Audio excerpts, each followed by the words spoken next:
Welcome to Author. I'm Sven Michael Davison, and this week I have a return of Bryan Reesman talking about his book Bon Jovi, The Story, and today he's talking about production, publicity, and marketing, and how much he was allowed to actually do the layout of the book with the editors and the publishers, and also how much the publicity and the marketing he did himself versus the publisher. So if you haven't already, please subscribe, and here we go. And now, did you have anything to do with the layout, or you just basically submitted the copy, and then at that point they just... Oh no, they sent me the design. I mean, they sent me the design every step of the way. So okay. I was seeing when they had to take out something, and then Joe would come back to me and she'd say, you know, we're gonna have to adjust this, we have to take out this text, or maybe we might have a little more text you can put in now.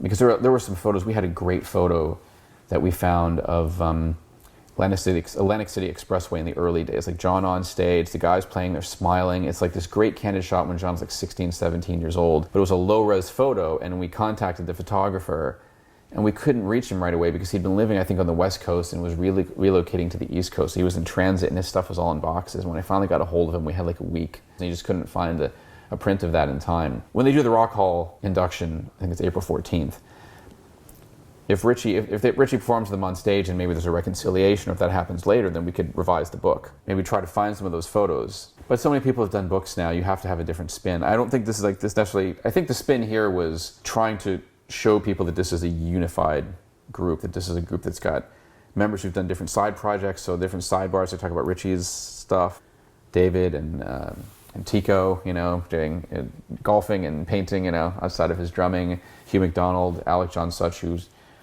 been hard to get a hold of. But I'm wondering now that the book has come out, if somebody will know these people, you know, and then I can attempt to go in and add stuff. I don't know if they would do that or not. But after the book came out, I had a friend who was a publicist who worked with John around a time that would have been great to have quotes from him in that book. And I didn't know it because I didn't want to announce on Facebook, hey, I'm doing a Bon Jovi book, just come to me with your stories. Because in one sense, that's a smart thing to do. In another sense, it's not a smart thing to do. I know a lot of writers and a lot of people in the industry on my Facebook page. And if somebody else has the idea to get a quickie Bon Jovi book out, now you've just told everybody you're working on this Bon Jovi book. All right.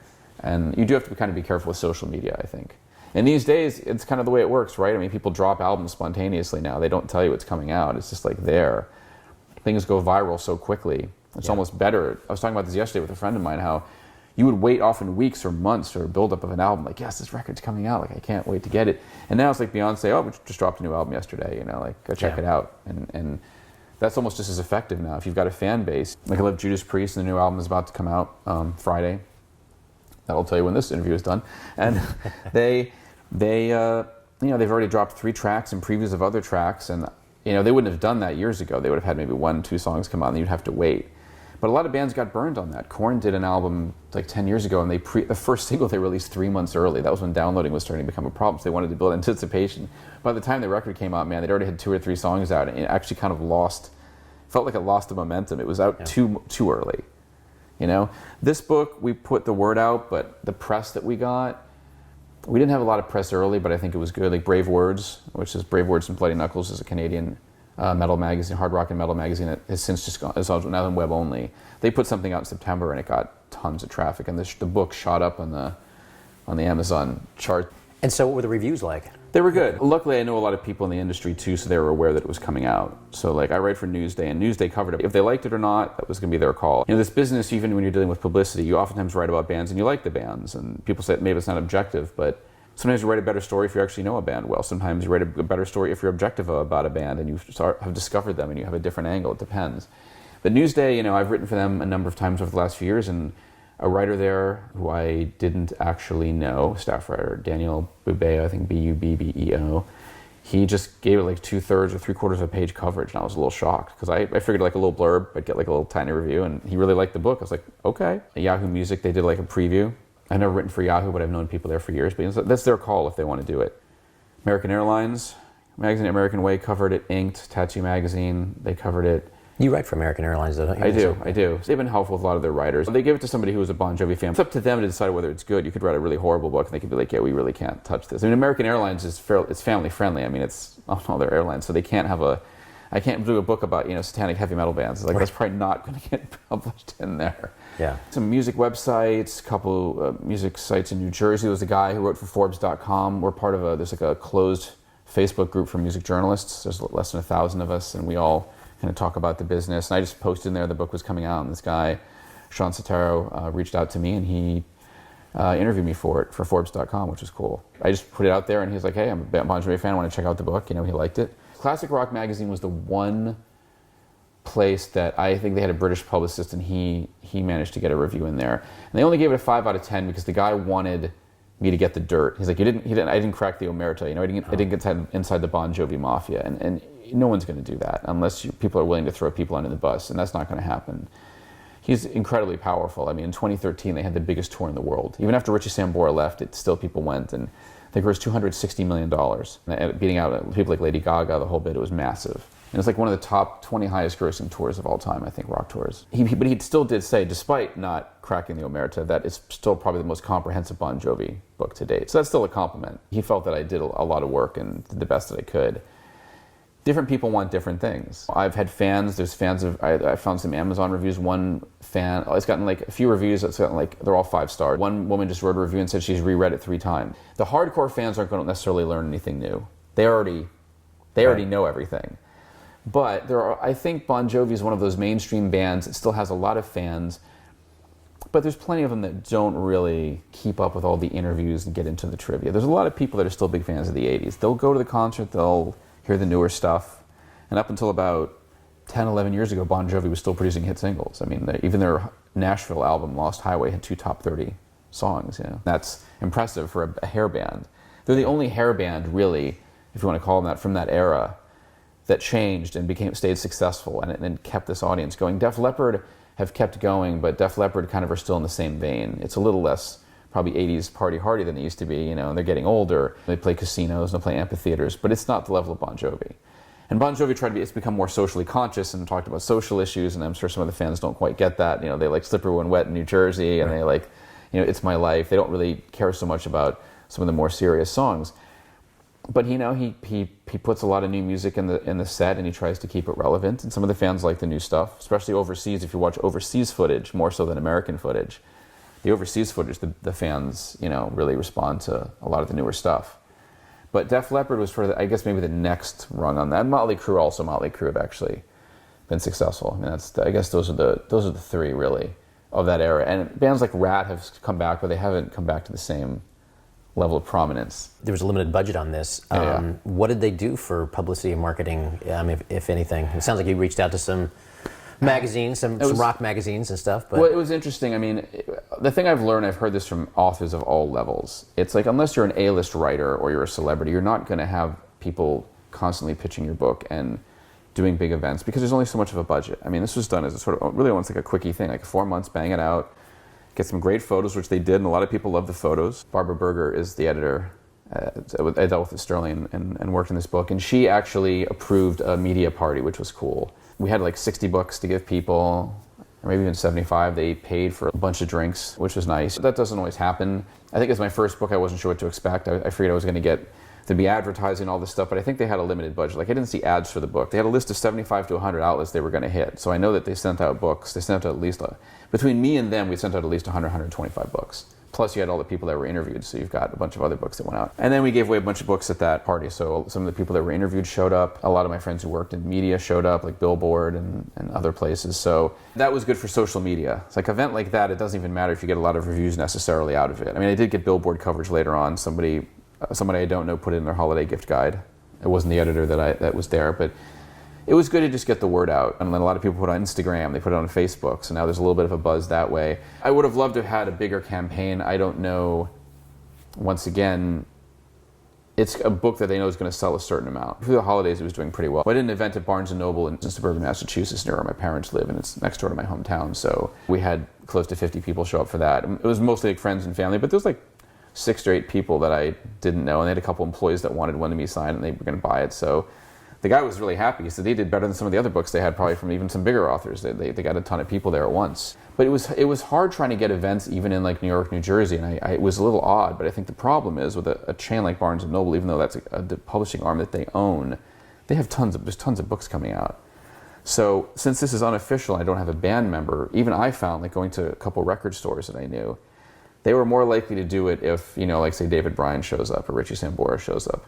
If it's me, it could work, but The tricky part with when you're dealing with any of these kind of events, if they buy like 30 or 40 books and they sell, say they sell 20, and they still have a bunch of books, they don't know if they're going to be able to sell all those books. Early on, you should be able to return them to the publisher and say, well, we didn't sell these books. I'm not sure how that works outside of the Barnes & Noble chain. That's the tricky part. Barnes & Noble, at least for the first 6 months, I think, they could return them back into the system, and then they would just go to other stores. So if they had like 10 signed books, if I had 20 signed books, which didn't turn out to be the case, we had like 6 or 7. And those eventually sold, after the holidays. They don't want to get stuck with a lot of books. And I realize it's a lot of work. And Lauren's a good publicist, but she has like 20 books at any given moment to work on. It's impossible for her to just chase it down. She said she followed up with everybody, and they got some extra stuff that I didn't get. I got a majority of the big press, but that's because I've been in the business a while. And I think that's why they threw that party. I think they realized that they already knew they were getting this big press right off the bat. And they're like, that's pretty good, that the writer was able to do that and had enough clout, if you want to call it that, way. Given that, though, wouldn't Elephant come back to you to write another book? They must be interested. They've asked me about another book, and it's a band that I knew, but it was a band that was more big in the 80s, and I was like, you know what, even though I like this band, I don't really want to I don't want to get known for being that retro. Like, this is retro, but it's not. Because even though this cover is them from the 80s, this is them from like maybe 10, 15 years ago. So I wanted a newer picture on the cover. And I think it's good that they went with this cover. The original cover they had, it was weird. It had weird pastels and a lot of yellow, and I'm like, you cannot do this. And like, I had shown it to some graphic designers, and I went back to my editor, like, they cannot put this cover out. Like, this is gonna be terrible. And so I actually demanded that they change it. And it doesn't always happen. I give them credit, they listened, and they came up with this. And at first, when you see a PDF version of a book like this, it looks good, but it doesn't look the same. You're looking at it on a computer screen or a tablet. The colors aren't as rich necessarily as what you're gonna see here. People can argue that they want to look at books digitally. Like, I'm a comic book fan, they want to read comics digitally. I don't know, man. There's something about seeing it on the page and with glossy paper, like, this looks great. And it looked good in PDF form, but it did not look this good in PDF form. And when I finally got the book, after I complained about some stuff to my editor, I learned a lesson. I was like, oh, yeah, she was right. It actually it looks really good. But I didn't know. I didn't have. That's what you learn as a first-time author, especially with something like this. Like, you've done a lot of books, but it's all text. It's novels. If I'd written a novel, I wouldn't have had that experience. I wouldn't. Yeah. I might have complained about the font or something, but that's it. This, I learned a lot. This is an entirely different animal. They did give me some input. As like, some photos were in there. I said, we shouldn't use this photo. There was one photo they had. I think it was Richie, and it was a choice of his eyes open or his eyes closed. Even though it was odd, I chose the picture with his eyes closed. There's a certain expression. I just say, this just looks better. There's enough photos in here with his eyes open that it's fine. There's a picture with his eyes closed. It should be okay. And I've learned this writing for newspapers and websites and magazines over the years. Sometimes you want things to be a certain way, and then it gets edited, and most of the time you're pretty good with it. Occasionally somebody edits something in a way that you go, oh, like, why do they do that? And you just have to live with it. In the case of this, they didn't really change my text that much. Jo pretty much kept the writing as it is. She didn't go and cut up lots of stuff. It's pretty much what I wanted. She ended the book about 2 or 3 paragraphs early. The last quote is from Bruce Stephen Foster, Richie Sambora's old bandmate and friend and co-songwriter. And he actually had a good quote about the future. Who knows, maybe there'll be some sort of reunion, some sort of thing going on, but right now he's like, it's all good, it's fine. Like, it was sort of a more hopeful way to end it. And I ended on a hopeful note, but I kind of just kept going with it, and they just picked a quote that was punchier.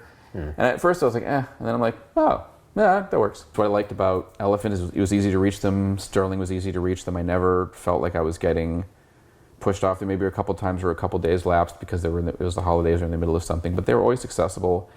As an author, you really have to be prepared to do a lot of your own promotion. And that's really not any different than the music industry. A lot of bands think they get on a major label like, yeah, we're going to get all this push behind us. And it's like, no, you actually have to prove that this is a viable product. So you have to go and do the promotion. You have to be willing to do the promotion. Your management has to get you out to do signings, and it's not all just a label. Sometimes you have to find a way to promote it. If you have a famous friend that you could have, these days, I guess they have an Instagram account. Your famous friend shows up to the studio, post a photo, and that's how rap stars were getting big in the last decade. It was like, so-and-so gets, DMX or Puff Daddy, now P. Diddy, Usher, any number of people, in rap, even a little R&B, but rap particularly, to get in there and do something. If you were able to have them show up on your album, or or they produced your album or whatever, it gave you instant credibility. It's hard. I think these days, music publicists, the same thing. I went into Sony 10 years ago, and they were down to 5 or 6 publicists when they had at one point 20. So they're working maybe even 4 publicists, and they're working like Judas Priest and Duran Duran and like all of these acts, heritage acts and newer bands. You can only do so much in one day. So I think for young authors, the thing they should be aware of is, yeah, they're going to send out books and they're going to let people know and they'll get you some reviews and they'll push for it, but you really have to push to get other press. If you have any ways in, or you know people who are on editorial staff, or you know somebody who knows somebody, just get the word out. They did an official press release. It went out. I actually in a couple instances, forwarded a press release and just said, here, this is what I'm working on. This is the official Publicity person in contact. But I did it myself, and there's nothing wrong with that, actually. I try to do things in official channels. Like when I cover Broadway shows, for instance, I've been writing about theater from a technical perspective now for almost 15 years. So I know a lot of the designers. So if I'm going to a show and I've interviewed the scenic designer 3 times before, I could easily go to them directly, but I always still go to the publicist because they're still representing the show. They got me the tickets. Mm-hmm. I feel like I should be respectful of that chain of command. The only time that doesn't happen is if I've had a few times where like I was supposed to get 1 or 2 different shows and none of the designers were available. And I'm like, oh crap, I gotta put a column together. So I would contact designers I knew and go, I have a theme this month. Let's talk about the use of turntables in theater. Can you give me some stories? Either by email or phone. I put it together and I get a column out. And in that instance, I'm sure the publicist is fine with it. They didn't have to chase that down, and it's not a show they're working on right now. In a way, it's almost better than an official book because you get stories from people about like the early days and other periods that some people might not be as forthcoming about or talk about in the same way. And I also wanted to write a book about the entire band because everyone talks about John Bon Jovi as if he's Bon Jovi, but the fact is there are 5 guys in the band, and there's other people around them, songwriters, music video director, and other people who help make them huge. I mean, it's not just one person doing that. Please subscribe so my dad can make more videos like this. Thank you.